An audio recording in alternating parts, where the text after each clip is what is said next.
Speaking of Chicago, live from that city right now, Republican Senator Rick Scott, senator from Florida, joins us now. It's interesting, right off the bat there, I was listening to Senator Scott, and thank you for joining us, as to how the former president would begin his remarks. And there it was right to the content, and the content was the economy, the manufacturing economy. He talked about, building and doing more manufacturing in the state of Pennsylvania. He talked about cutting taxes. I know that was a nod to fracking with the comments on energy. Your thoughts here on the counter-programming and what the message the former president's trying to get out as the DNC gets underway? Well, I think it's a clear choice. And he's right when he talks about made in America. That's what we want. We want jobs. I mean, I grew up in a poor family. I watched my parents struggle for work. The most important thing we can do is get people a job. So here's you've got Trump, a business guy, right? I'm up here to explain the difference. If you go elect a business guy like Trump, what are you going to get? You're going to get lower prices. You're going to get a better economy. You're going to get energy independence. He did it, actually. When he left office, gas was $1.87. When he left office, we were energy independent. When he left office, we weren't at war. Now look at where Harris is. Harris is a socialist. I mean, her latest is that she's going to have price controls. Well, first off, she's already caused massive inflation, where gas prices are up 50%, electricity's up 30%, food's probably up 30%, you name it, everything's up, and wages are not staying up. Now she wants to do price controls, right? So in price controls, what's going to happen? We're going to have shortages. You're going to have shortages and higher prices, right? Is the argument when you put those. Let me take those in order, if I can.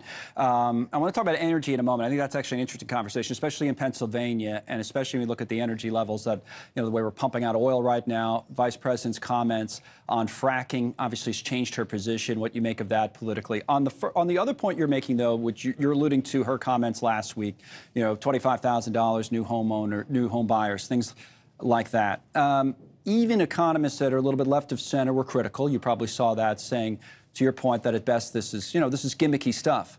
Gimmicky stuff, though, Senator, sometimes plays in politics. Are you concerned that maybe those proposals will be attractive to voters in swing states? And if they are, what would you say to them?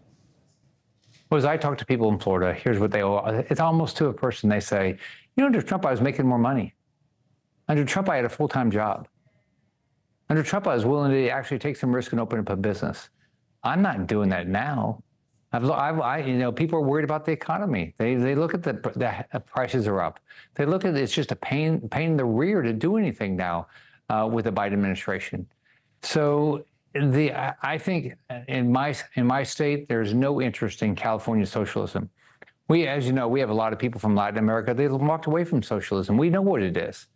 And that's what Harris was pushing. She's pushing socialism. So, what I see is these gimmicky stuff sound really nice, but if you ever get to the details, it's always bad for you. That's one of the reasons why she won't do a press conference. She can't explain any of this. She's never built a business. She's never run a business, right? There's nothing that she's ever done that would lead you to believe she has any idea. And by the way, if she came up with some brilliant idea, why hasn't she done it?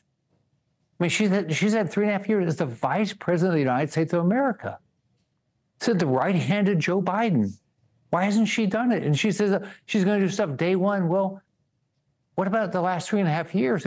But Joe's checked out, by the way. Let her go. I mean, she could go do whatever she wanted right now. Joe Biden's not going to stop her.